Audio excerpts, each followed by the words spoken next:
BSS Rhythm. BSS Rhythm. BSS Rhythm. Hello everyone, welcome to BSS rhythm podcast and आप सभी सुन रहे हैं RJ स्वतंत्र शर्मा को। एंड हम सभी जानते हैं कि मीडिया जो है वो लोकतंत्र का चौथा स्तंभ है। एंड गेस व्हाट, आज हमारे साथ जो गेस्ट मौजूद हैं वो बहुत ही फेमस मीडिया पर्सनालिटी में से एक है। तो मैं उनको इंट्रोडक्शन आपके सामने करा देता हूँ। उनका नाम है Vikas Saxena sir and he is a very well known anchor from Swaraj TV. एंड उसी के साथ साथ वो राइटर भी हैं, वो पोएट भी हैं एंड वॉइस ओवर आर्टिस्ट भी हैं सर आप, है ना?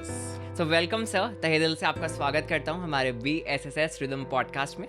बहुत शुक्रिया स्वतंत्र, और जिस तरह से आप ये एक बहुत अच्छी पहल कर रहे हैं, जिस तरह से पत्रकारों को लोगों से रूबरू करवा रहे हैं, उसके लिए बहुत शुक्रिया आपका और आपकी पूरी टीम का।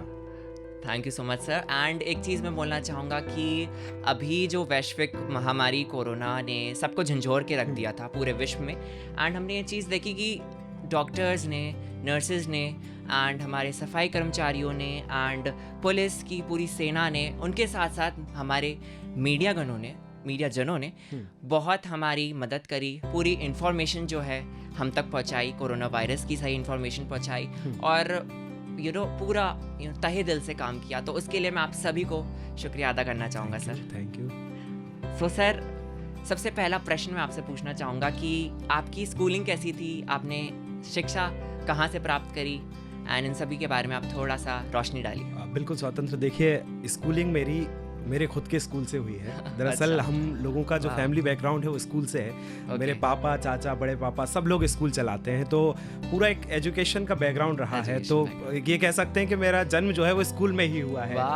है ना? तो जैसे मैं सुबह उठता हूँ तो मेरे सामने हजारों बच्चे होते हैं, तो ऐसी मेरी स्कूलिंग रही है। लेकिन वहाँ से एक चीज़ बहुत फ़ायदा हुआ है कि हम लोग शुरू से बहुत फ्रेंडली हुए हैं। कम्युनिकेशन स्किल्स जो है वो शुरू से बहुत अच्छा था, क्योंकि ये माना जाता है कि आप किताबों से ज़्यादा यदि लोगों के साथ जुड़ते हैं, उनसे बात करते हैं, तो आपका कम्युनिकेशन स्किल्स उतना बेटर हो जाता है। तो वो चीज़ मुझे लगता है गॉड गिफ्टेड थी कि भगवान ने मुझे ऐसे घर में जन्म दिया कि जहाँ 3 स्कूल्स थे, राइट, लेफ्ट, सामने, सारी तरफ मतलब स्कूल्स थे। तो ये इस तरह से मेरी स्कूलिंग हुई 12th तक। हालांकि बायो स्ट्रीम से था मैं, और बायो स्ट्रीम था आपका? हाँ, उसके बाद फिर पत्रकारिता में एंट्री हुई। तो स्कूलिंग मुझे लगता है कि बहुत अच्छी हुई है मेरी। घर में स्कूल से पापा प्रिंसिपल, मम्मी प्रिंसिपल, चाचा प्रिंसिपल, तो ऐसी स्कूलिंग रही है मेरी। ओके सर, जैसा सर आपने बताया कि आपकी बायो स्ट्रीम थी 12th में, सो ये पत्रकारिता में ये आकर्षण कैसे हुआ आपको? देखिए, दरअसल स्वतंत्र शुरू से एक चीज़ थी कि कुछ भी हो पर टीवी पे आना है। कैसे भी आऊँ, चाहे मैं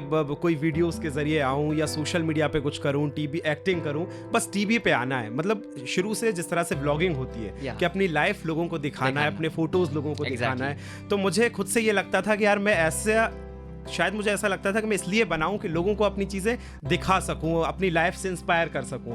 तो मैंने शुरू में, दरअसल मैंने जिस तरह से बताया कि स्कूल्स थे, तो मैं शुरू से ना एंकरिंग करता था। कोई भी साल भर में बहुत सारे इवेंट्स होते हैं, 15 अगस्त, 26 जनवरी, तो वहाँ मैं एंकरिंग करता था।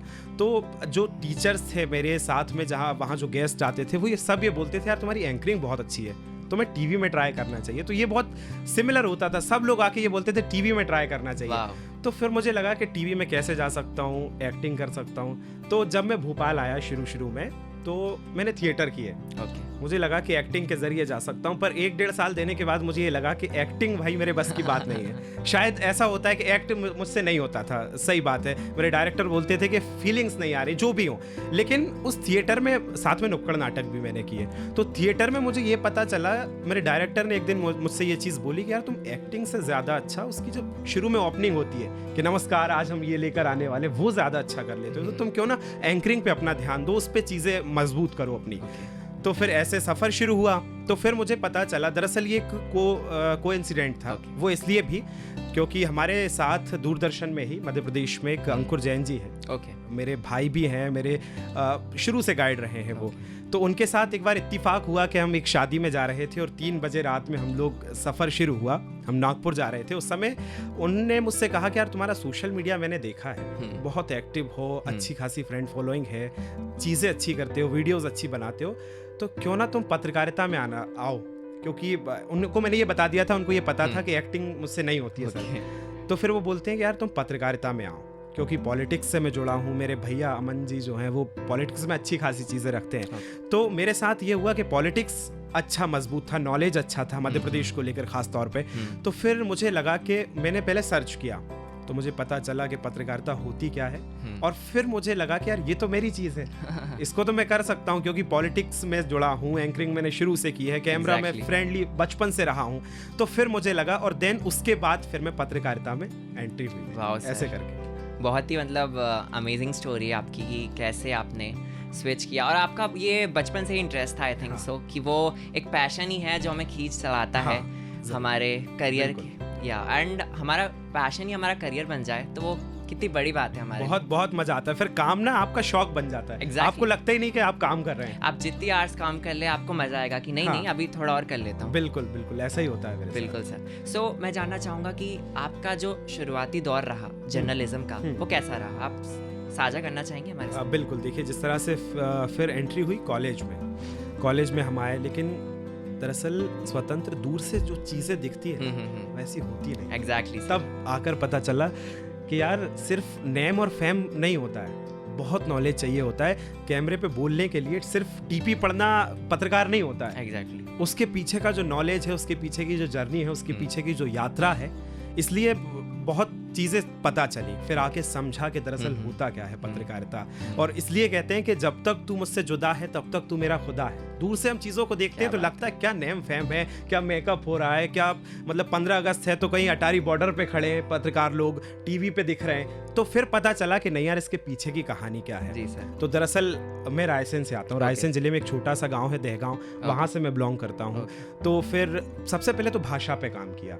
पत्रकारिता में आने के बाद ये कम से कम मुझे लगा कि सामने जब तक मैं ना बताऊं कि मैं रायसेन ज़िले से हूं तो वो समझे ना कि मैं कहाँ से हूँ। तो फिर मुझे लगा कि पहले भाषा पे काम करने की ज़रूरत है। फिर पत्रकारिता में जैसे एंट्री हुई तो फिर चीज़ों को समझा कि कैमरा कैसे चलाया जाता है, P2C क्या होती है, एंकरिंग कैसे होती है, रिपोर्टिंग कैसे होती है, चीज़ों को समझा। फिर उसके बाद धीरे धीरे संयोग बनता गया। मेरी जो यात्रा की शुरुआत है वो दूरदर्शन से हुई है। मैं बहुत सौभाग्य समझता हूँ कि देश के इतने बड़े संस्थान के साथ मुझे जुड़ने का मौका मिला, तो ये मेरे लिए निश्चित तौर पर सौभाग्य है। बहुत ही मतलब कह सकते हैं कि इंस्पिरेशन है आपकी जो स्टोरी है ये और लोगों के लिए। एंड इसी के साथ मैं नेक्स्ट क्वेश्चन आपसे पूछना चाहूँगा कि हम देखते हैं कि मीडिया में रिपोर्टिंग भी होती है एंड एंकरिंग भी होती है। सो क्या चैलेंजेस रहते हैं? दो अलग अलग चीज़ें हैं। रिपोर्टिंग हमें बाहर जाके करनी पड़ती है एंड एंकरिंग स्टूडियो में बैठ के होती है। बिल्कुल। सो आप बता सकते हैं कि क्या चैलेंजेस होते हैं? बिल्कुल, देखिए दोनों चीज़ें बहुत अलग हैं। सबसे पहले तो मैं ये बताता हूँ कि एंकरिंग कोई पोस्ट नहीं होती है चैनल। एंकर कम करस्पॉन्डेंट, एंकर कम कॉपी एडिटर, एंकर कम रिपोर्टर, ये पोस्ट होती है। तो मतलब आप सोचो कि इंडिविजुअल मैं बस सिर्फ एंकरिंग करूं, जाऊं, मेकअप कराऊं और अपना बुलेटिन पढूं घर, तो ऐसा नहीं होता है। दोनों चीज़ें अलग अलग है। यदि आपको एंकरिंग करना है और रिपोर्टिंग करना है तो उसके लिए सबसे पहले आपको न्यूज़ रूम में इन्वॉल्व होना पड़ेगा। चीज़ों से आपको देखो, सबसे पहले जो लोग नए हैं उनके लिए मैं बता दूं कि सबसे पहले उनको हिंदी टाइपिंग आना चाहिए, न्यूज़ सेंस होना चाहिए। हमारे न्यूज़ रूम में ये बोलते हैं कि खबरों को सूंघना आना चाहिए। खबर दिखी और जस्ट अ सेकंड लगना चाहिए कि ये चीज़ तो स्क्रीन पे चलेगी। exactly. तो वो जब तक न्यूज़ सेंस नहीं आएगा तो मुझे नहीं लगता कि आप एक न्यूज़ एंकर बन सकते हैं। आप जिस तरह से आपने बात की एंकर और रिपोर्टर में क्या अंतर है, तो देखिए स्वतंत्र कई बार क्या होता है कि एंकर जो होता है, एंकर में भी दो चीज़ है, एक न्यूज़ रीडर है और न्यूज़ एंकर है। जो डिबेट्स करते हैं, जो अपने मन से चीज़ों को बोलने की क्षमता रखते हैं, तो वो न्यूज़ एंकर कहलाते हैं। और जो सिर्फ बुलेटिन्स पढ़ते हैं, जो सुपर फास्ट पढ़ते हैं, तो वो न्यूज़ रीडर होते हैं। ठीक है, ये हुई न्यूज़ एंकर की बात। आप रिपोर्टर क्या होता है भाई? रिपोर्टर बनने के लिए आपको जिस तरह से जो उसका बैकग्राउंड है वो आपका नॉलेज बहुत होना चाहिए। प्रॉपर बीट्स होती हैं, जैसे पॉलिटिक्स है और साइंस है, बॉलीवुड है, तमाम चीज़ें हैं। तो उसका जो आपको नॉलेज है वो एक पकड़िए, उस पर आप नॉलेज रखिए और फिर देन आप रिपोर्टिंग पे उतरिए। तो चैलेंजेस यही है कि कई बार एंकरिंग में आपको ऐसा हो सकता है कि चीज़ें सहायता मिल जाए, मदद मिल जाए, हेल्प मिल जाए टीपी से, पर रिपोर्टिंग में जब तक आपको नॉलेज नहीं होगा। और रिपोर्टिंग में चैलेंजेस बहुत हैं। सबसे पहली बात तो तीनों मौसम का टॉर्चर, बरसात हो, धूप हो, आपको कोई मतलब नहीं है। 2:30 बजे कहीं चुनाव चल रहा है, आप धूप में माइक लेके खड़े हो, बरसात आ रही है, कोई तूफान आ रहा है, बहुत तेज बारिश हो रही है, आपको छाता लेके खड़े होना है। तो रिपोर्टिंग के ये चैलेंजेस है। इसके साथ रिपोर्टिंग में आपका सही परीक्षा होती है, मेरा ये मानना है। हम एक 10x10 के स्टूडियो में बैठे हैं और एंकरिंग कर रहे हैं, टीपी पढ़ रहे हैं, बहुत सरल काम है। वो भी सरल नहीं है, लेकिन एक तौर पर सरल है। रिपोर्टिंग में क्या होता है, मान लीजिए बीजेपी कांग्रेस कोई भी पॉलिटिक्स की एक पॉलिटिकल रैली हो रही है, वहाँ 1000 लोग मौजूद हैं, वहाँ आपको ये नहीं पता है कब लाठी चार्ज हो जाए, आपको कब ये नहीं पता है कि वाटर कैनन आपके ऊपर चल जाए, आपको ये नहीं पता है कि कब कौन सा हादसा वहाँ हो जाए। 1000 लोग हैं, उसके बीच में आपको माइक लेके खड़े होना है, तमाम लोग खड़े होंगे, वो आपको कई बार आरोप भी लगा रहे होंगे कि हमको इनका नहीं सुनना है, इनको नहीं दिखाना है, फिर भी आपको चैनल के लिए काम करना होता है। तो रिपोर्टिंग में अलग चैलेंज है और एंकरिंग का अपना अलग चैलेंज है। बिल्कुल सर। एंड सर, आज की जो युवा पीढ़ी है उनके लिए सबसे बड़ी मुश्किल है कि उन्हें नॉलेज तो है बट वो उसको एक्सप्रेस नहीं कर पाते बिकॉज उनमें कॉन्फिडेंस की कमी होती है सर। तो सर, जैसा कि आप मीडिया फील्ड से बिलोंग करते हैं, तो इसमें कॉन्फिडेंस की तो बहुत ही ज़रूरी, पूरा गेम कॉन्फिडेंस, हाँ कॉन्फिडेंस का, क्योंकि हम कैमरा के सामने आके बोल रहे हैं, एक्सप्रेस कर रहे हैं अपनी बातों को, ऑडियंस से हमें कनेक्ट करना है। तो सर, और हम चाहेंगे कि ये युवा पीढ़ी जो लैक कर रही है कॉन्फिडेंस, वो कैसे गेन कर सकती है? देखिए, स्वतंत्र कॉन्फिडेंस तब आता है जब आपके अंदर आपकी चीज़ें क्लियर हो। मान लीजिए आज का युवा, जिस तरह से आपने कहा, कॉन्फिडेंस अधिकतर कम देखने को मिलता है, जबकि नॉलेज है, सारी चीज़ें हैं, बस कॉन्फिडेंस नहीं है। तो पहली मेरी चीज़ ये है कि आपका जो मोटो है, आपका जो लक्ष्य है, उसको क्लियर करिए। मान लीजिए स्वतंत्र है, आज उसको एंकरिंग करना है, उसका मोटो क्लियर है, उसका गोल क्लियर है, अब वो उसके लिए मेहनत कर रहा है कि एंकरिंग में मैं क्या चीज़ें कर सकता हूँ कि एंकरिंग बेहतर हो। और जब आपका लक्ष्य सधा होता है और उस पर आप हर दिन मेहनत करते हैं ना, तो चीज़ें अपने आप निखर के आती हैं। 10 लोग खड़े होंगे, यदि वहाँ स्वतंत्र खड़े होकर बोलेंगे, वहाँ विकास खड़े होकर बोलेंगे, वहाँ निखिल खड़े होकर बोलेंगे, कि लगेगा कि नहीं यार ये मेहनत करता है, इसका कॉन्फिडेंस देखो। तो आपकी तैयारी डिपेंड करती है कि आपका कॉन्फिडेंस कितना है। Exactly sir. सो इसी से रिलेटेड एक और क्वेश्चन है कि जो यंगस्टर हैं, जो इंटरेस्टेड है जर्नलिज्म को परस्यू करने के लिए सर, तो उनमें क्या क्वालिटीज़ होनी चाहिए, क्या स्किल्स होनी चाहिए एक सक्सेसफुल जर्नलिस्ट बनने के लिए? स्वतंत्र इस चीज़ को मैं बहुत आसानी से, बहुत सरल वे में बताता हूँ। जी सर। मान लीजिए आप घर में बैठे हैं और आप कोई टीवी देख रहे हैं, कोई कार्टून चैनल या डिस्कवरी, जो भी आप देख रहे हैं, आपके घर में आपके बड़े आते हैं और आके न्यूज़ लगा लेते हैं जी। यदि वहाँ आपको ये लगता है कि पापा ये क्या लगा दिया, मेरे को नहीं देखना, न्यूज़ हटाइए इसको, ठीक है, वहाँ यदि आपको न्यूज़ देखने में इंटरेस्ट है और यदि आप सोशल अवेयर हैं चीज़ों से लेके, यार भोपाल में कल ये हो गया था, कल एक वाटर कैनन ऐसा मिला था जो नाले में से पानी भर रहे थे, उसके बारे में आपको पता होना चाहिए। चीज़ों को देखकर आप निकल नहीं जाते हैं, नज़रअंदाज नहीं कर देते हैं। यदि वो आपके अंदर न्यूज़ सेंस है, 1% भी सुबह उठ के लगता है कि यार आज न्यूज़पेपर पढ़ लेता हूँ, क्या न्यूज़ है, यदि इतनी भी अवेयरनेस आपके अंदर है ना, तो आप एक पत्रकार बन सकते हो। तो ये चीज़ें होना चाहिए। दरअसल चीज़ों को जानने की इच्छा होना चाहिए। सबसे बड़ी पत्रकारिता की चीज़ है क्वेश्चन मार्क। यदि आप चीज़ों को लेके, जैसे मैं बैठा हूँ, ये माइक क्या है यार, इस पे कैसे आवाज़ आती है, ये रिकॉर्डिंग कैसे हो रही है, ये स्टूडियो कैसे बनाया है, ये चीज़ है, तो आपके अंदर एक पत्रकार है। जरूरी नहीं है आप लोगों से सवाल करें, पॉलिटिक्स में जाएं तब पत्रकार बनेंगे, नहीं। यदि आपके अंदर क्वेश्चन मार्क जन्म लेता है तो आप एक पत्रकार बन रहे हैं। Exactly sir. जी सर, इसके बाद आपसे जो नेक्स्ट क्वेश्चन है वो मैं पूछना चाहूँगा कि जैसे हम जानते हैं कि प्रिंट मीडिया और इलेक्ट्रॉनिक मीडिया दोनों ही अलग अलग हैं, बट दोनों की अपनी अपनी एक विशेषता है, तो आप सबके सामने ये साझा करना चाहेंगे? देखिए, दोनों की बिल्कुल अलग अलग स्पेशलिटीज़ हैं, बिल्कुल जिस तरह से आपने बताया। प्रिंट का एक अपना अलग है और इलेक्ट्रॉनिक का अलग है। इलेक्ट्रॉनिक में दरअसल लोग इसलिए आते हैं नेम और फेम की तलाश में, या अधिकतर आज मैं जिस तरह से चैनल में रह के देख रहा हूँ, हर साल हमारे यहाँ हज़ारों इंटर्न्स आते हैं बच्चे, और 1000 में से 999 बच्चे ये कहते हैं मुझे एंकर बनना है। तो वहाँ इलेक्ट्रॉनिक मीडिया का पता चलता है कि सिर्फ नेम और फेम, लेकिन दरअसल प्रिंट मीडिया की कहानी कुछ अलग है। वहाँ आप रेडियो की तरह आवाज़ आपकी नहीं जाएगी, आपका चेहरा नहीं दिखेगा, लेकिन पर्दे के पीछे रहकर अगर आप में ये शक्ति है कि आप शब्दों के जरिए सत्ता को हिला सकते हैं, क्योंकि अखबार एक ऐसा माध्यम होता है। आज तमाम लोग ये दावे करते हैं कि हमारे पास तो मोबाइल है, हम तो अखबार पढ़ते ही नहीं है, लेकिन फिर भी आपने देखा होगा कि इन बदलते दशकों में अखबार आना बंद नहीं हुआ। एग्जैक्टली है ना, हर दिन अखबार। हमारे घर के लोग क्यों विश्वास करते हैं, न्यूज़ पे चल जाता है, मान लीजिए कि कल से होंगे नगरीय निकाय के चुनाव, लेकिन लोग कहते हैं कि कल यदि अखबार में आ जाए, अखबार में नहीं है तो चीज़ वो है ना। तो अखबार एक विश्वसनीयता है। अखबार एक जल्दबाजी में लिया गई कोई हेडलाइन नहीं है जो टीवी पे चला दी गई है। हालांकि टीवी का भी मैं विरोध नहीं कर रहा हूँ, लेकिन अखबार में सत्यता, उसकी जो विचार है वो लोग पढ़ते हैं। अगर वो आपके अंदर विश्वास है और आपको लगता है कि मैं शब्दों से दुनिया हिला सकता हूँ, तो आपको अखबार में जाना। एंड सर हमारी जो इंडियन सोसाइटी है बहुत ही इमोशन जुड़े हैं अखबार के साथ कि बिल्कुल। सुबह उठ के हाथ में अखबार और यहाँ हाँ, पे चाय, तो टिपिकल इंडियन हाउस होल्ड में जो होता है सो वो एक अलग ही रहता है हमारे इंडिया में जी। सर जैसा कि आपने बताया कि जर्नलिज्म में एंकरिंग का भी स्कोप है एंड प्रिंट मीडिया का भी है, एंड उसके साथ साथ और क्या ऐसी चीज़ें हैं जिसमें हम जिनको मतलब परस्यू करना है जर्नलिज्म, वो उसमें आगे जा सकते हैं apart from anchoring and reporting? स्वतंत्र, बहुत अच्छा क्वेश्चन है। आज जिस तरह से समय बदला है, पत्रकारिता के आयाम बदले हैं। पहले लोगों को लगता था प्रिंट में जाना, इलेक्ट्रॉनिक में जाना, रेडियो में जाना, यही पत्रकारिता है, और निश्चित तौर पे ये थे भी, 3 चीज़ें थी। लेकिन आज आप न्यूज़ रूम में आइए, और मैं आपको भी इनवाइट करता हूँ, कभी आप न्यूज़ रूम में आइए, मैं आपको बताऊंगा। It will be honour for me sir. Thank you. तमाम चीज़ें हैं। देखिए, डिजिटल का अलग है, सोशल मीडिया का अलग। डिजिटल मतलब सोशल मीडिया अलग है, वेबसाइट की जो चीज़ें हैं वो बहुत अलग हैं। कुछ कंटेंट ऐसा है, प्रॉपर कंटेंट ऐसा, इंस्टाग्राम का ये है, फेसबुक ये हैंडल करेंगे, तो बहुत सारी चीज़ें खुल रही हैं। तो जिस तरह से आप, यदि आपको लगता है कि टीवी के हिसाब से नहीं है, लेकिन मुझे ये नॉलेज है, मैं साइंस में अच्छा नॉलेज रखता हूँ और वीडियोज़ बना सकता हूँ, तो आज चैनल को रिक्वायरमेंट है ऐसे लोगों की जो डिजिटल पे अच्छा काम करना जानते हैं, जो सोशल मीडिया के लिए एक्सटेंशन बन सकते हैं चैनल के लिए।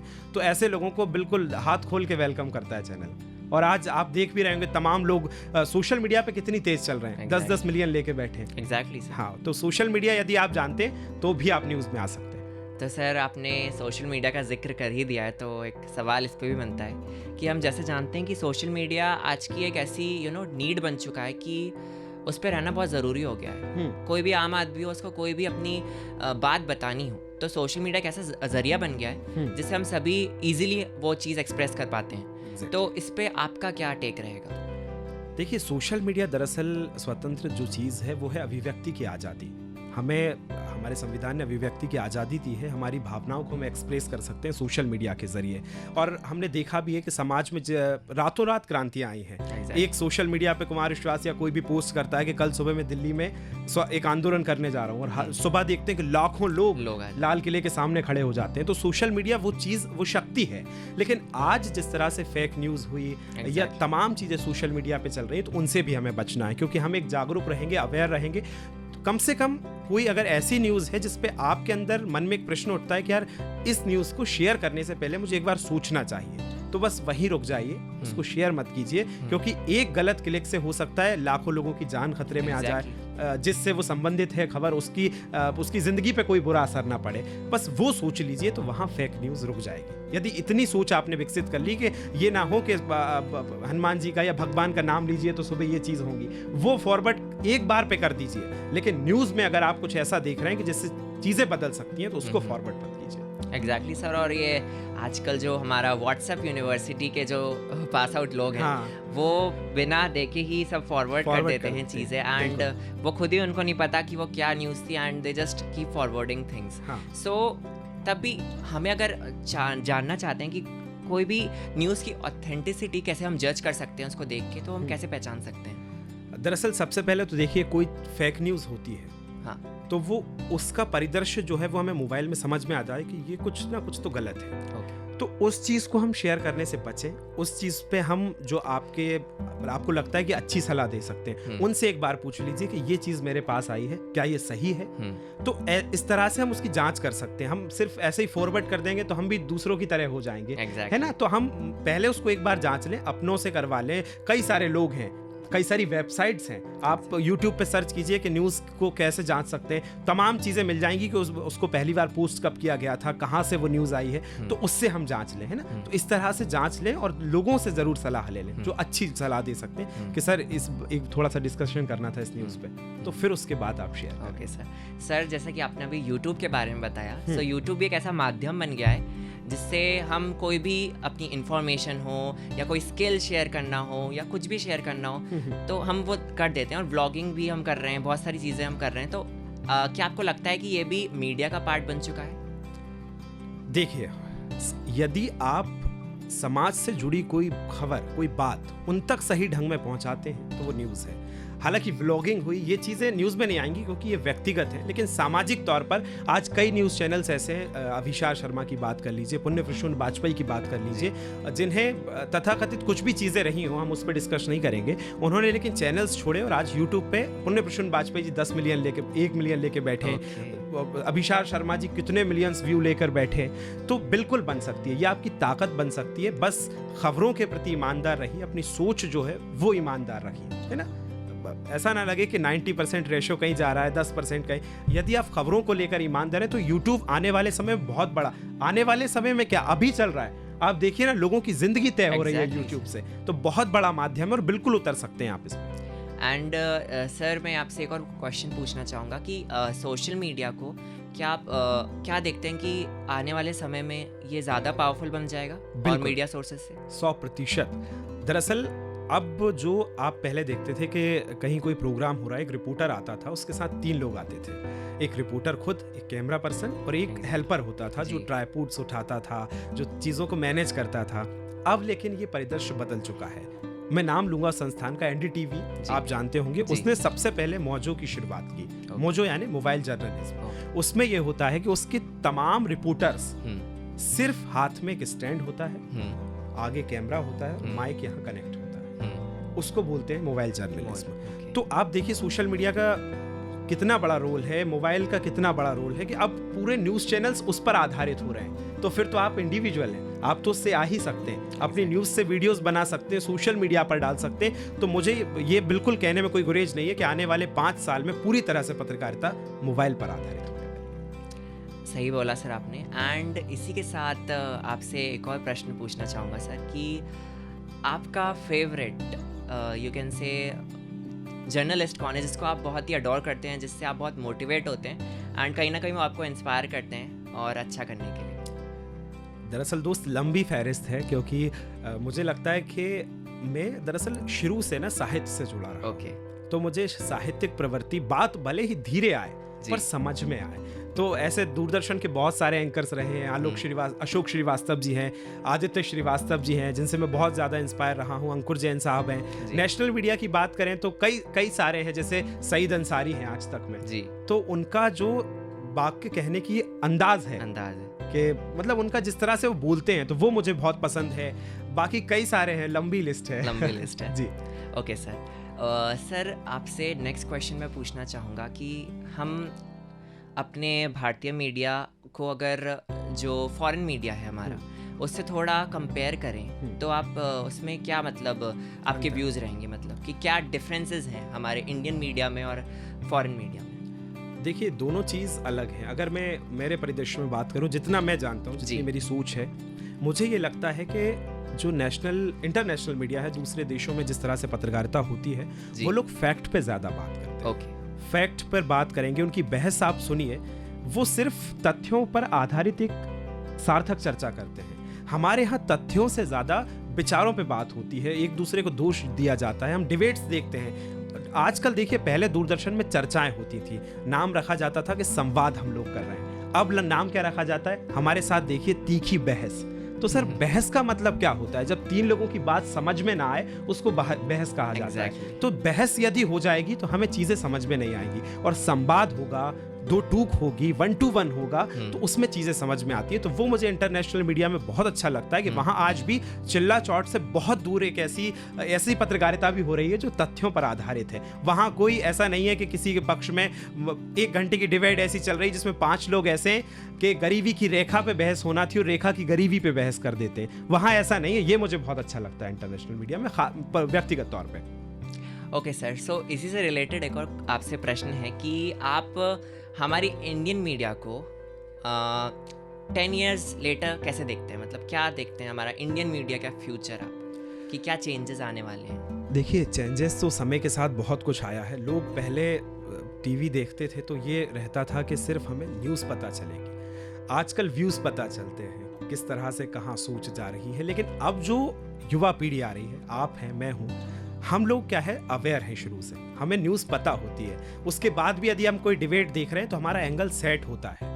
तो अब जो कहते हैं ना, जिस तरह से एक भ्रमित करने की, बेवकूफ बनाने की जो प्रक्रिया थी, अब वो कहीं ना कहीं धीरे धीरे खत्म होती जा रही है, क्योंकि लोग बचपन से अवेयर हैं, शुरू से अवेयर हैं। युवा अगर हैं, सोशल मीडिया पर जस्ट अ सेकंड एक खबर आती है, उनको पता होती है, उस पर शाम को डिबेट्स देखते हैं तो वो लगता है अरे यार ये तो गलत बात कर रहे हैं। तो इस तरह से 10 साल में जो हो रहा है ना, कि बहुत कुछ चेंज आएगा। मुझे लगता है कि अब जो आने वाले 5 साल हैं, मीडिया उसमें भी बहुत सुधार करेगा, फैक्ट पे आएगा। एग्जैक्टली। सर, एक और क्वेश्चन आपसे पूछना चाहूँगा कि आपका मीडिया में फेवरेट जॉनर कौन सा है? मतलब पॉलिटिक्स हो गया, एंटरटेनमेंट हो गया, स्पोर्ट्स हो गया, इंटरनेशनल अफेयर्स हो गए, तो कौन सा आपको मतलब रिपोर्टिंग करने में या उसके बारे में बोलने में बहुत मज़ा आता है? देखिए स्वतंत्र, 2 फील्ड ऐसी हैं जो मेरी बहुत पसंदीदा हैं। पहली है साहित्य और दूसरी है राजनीति। दरअसल वो इसलिए भी क्योंकि वो मुझे संस्कारों में दी गई है। साहित्य, मेरे चाचा जो हैं वो बहुत अंतर्राष्ट्रीय लेवल के कवि हैं, तो वो मुझे बचपन से चीज़ें सीखने को मिली हैं। यदि आज मैं मान लीजिए अपने डेस्क पे हूँ और कोई आके बोलता है कि आपको किसी कवि का कोई इंटरव्यू करना है, तो वो मैं दिल से खुश हो जाता हूँ उस चीज़ के लिए। मैं दिन भर बोल सकता हूँ, आप अभी शुरू हो जाइए, एक टॉपिक दे दीजिए साहित्य पे बोलना है, मैं 24 घंटे बोल सकता हूँ। तो वो मेरी फेवरेट बीट है। और साथ में पॉलिटिक्स, क्योंकि राजनीति, मुझे लगता है कि पत्रकारिता में यदि आप राजनीति से परहेज करेंगे तो मुझे नहीं लगता है कि आप सर्वाइव कर पाएंगे, इसलिए वो भी मेरी पसंदीदा फील्ड है। 2 चीज़ पे मैं अच्छी पकड़ रखना चाहता हूँ और आगे भी पढ़ाई जारी रखूँ। जी सर। एंड सर, आज एकदम रोल रिवर्सल हो गया, क्योंकि आप जनरली लोगों का इंटरव्यू लेते हैं, तो कभी आपने सोचा था कि आज ऐसा दिन आ जाएगा कि लोग आपका इंटरव्यू लेंगे? उसके लिए तो आपका बहुत शुक्रिया बहुत धन्यवाद। एंड सर, एक मैसेज आप जो हमारे युवा पीढ़ियों को देना चाहेंगे कि? जी हाँ, देखिए सभी युवाओं के लिए यही है कि जिस तरह से जो पत्रकारिता में आने चाहते हैं, वो भी जो एंकर बनना चाहते हैं उनके लिए भी, जो अपनी फील्ड में कुछ भी करना चाहते हैं, सबसे पहले एक चीज़ आप करिए, अपना गोल सेट कीजिए कि मुझे ये बनना है। ऑप्शंस मत दीजिए लाइफ को कि यार यदि मैं एंकर नहीं बनाना तो फिर मैं इंजीनियरिंग कर लूँगा 4 साल बाद। तो जहाँ आप ऑप्शंस देते हैं, मतलब आप अपने सपनों के साथ खिलवाड़ कर रहे हैं, आप खुद के कॉन्फिडेंस के साथ खिलवाड़ कर रहे हैं कि यार यदि नहीं बना तो ये चीज़ नहीं, बन के दिखाऊंगा, ये मेरा सेट है, इस पर मैं मेहनत कर रहा हूँ। समय मुझे कितना भी लग जाए, 2 साल बाद, 3 साल बाद, पर लक्ष्य अपना साथ के रखिए, उस पर मेहनत कीजिए। और सफलता का कोई शॉर्टकट नहीं है दोस्त, टाइम लगेगा लेकिन आप पहुँच जाएंगे। एग्जैक्टली सर, बिल्कुल सही बोला आपने। एंड सर, एक लास्ट मैसेज आप हमारे BSS रिदम के स्टूडेंट्स को क्या देना चाहते हैं, तो आप वो दे सकते हैं प्लीज़। सबसे पहले तो मैं रिदम की पूरी टीम को बहुत शुक्रिया करना चाहूँगा। दरअसल दोस्तों देखिए, पत्रकारिता में या कोई भी फील्ड में आपको किताबें मिल सकती हैं, नॉलेज मिल सकता है, लेकिन जो प्रैक्टिकली अनुभव है लोगों का, वो आप एक इंटरव्यू के माध्यम से जिस तरह से लोगों तक ब्रॉडकास्ट के माध्यम से पहुंचा रहे हैं, ये बहुत अच्छी चीज़ है, क्योंकि इसमें आपको उनके अनुभव पता चलते हैं कि कैसे उनके साथ चुनौतियां रही हैं, कैसे उन्होंने काम किया है फील्ड पे। वो जो चीज़ है बहुत महत्वपूर्ण चीज़ है, और बहुत शुक्रिया आपका इस चीज़ को लोगों तक पहुंचाने। It's our honour sir. And RJ Swatantra के बारे में आप क्या कहना चाहेंगे? स्वतंत्र, जिस तरह से मैं जितना आपको जानता हूँ, आप बहुत अच्छा कर रहे हैं, एंकरिंग कर रहे हैं, और अच्छा करते जाइए। साथ में बस ये रहिए कि तैयारी लंबी रखिए, क्योंकि हम जैसे मेडिकल में उतरते हैं तो 8 साल लेके चलते हैं, 4 साल MBBS और उसके बाद फिर 2 साल MD। तो बहुत जल्दी चीज़ों को, मतलब अपने अंदर एक ठहराव रखिए कि मैं बहुत जल्दी चीज़ों से नहीं, कोई ने भी बोल दिया यार तुम्हारे बस का नहीं है, तो उससे पीछे मत हटिएगा, लगे रहिएगा, खुद पे कॉन्फिडेंस रखिए और बढ़ते जाइए। Thank you so much sir for inspirational words. And इसी के साथ अब वक्त आ चला है इस पॉडकास्ट को एंड करने का। पता ही नहीं चला वक्त कैसे बीत गया, मुझे तो बहुत ही मज़ा आ रहा है सर से बात करने में, बट एंड तो करना ही पड़ेगा। सो इसी के साथ मैं सर का बहुत बहुत शुक्रिया अदा करना चाहूँगा कि सर आप यहाँ आए एंड आपने हम सभी को मोटिवेट किया और बताया जर्नलिज्म के बारे में। एंड इसी के साथ ये पॉडकास्ट एंड करता हूँ। Signing off, this is RJ Swatantra. Keep watching and listening BSS rhythm podcast. Thank you. Thank you. BSS Rhythm, BSS Rhythm, BSS Rhythm.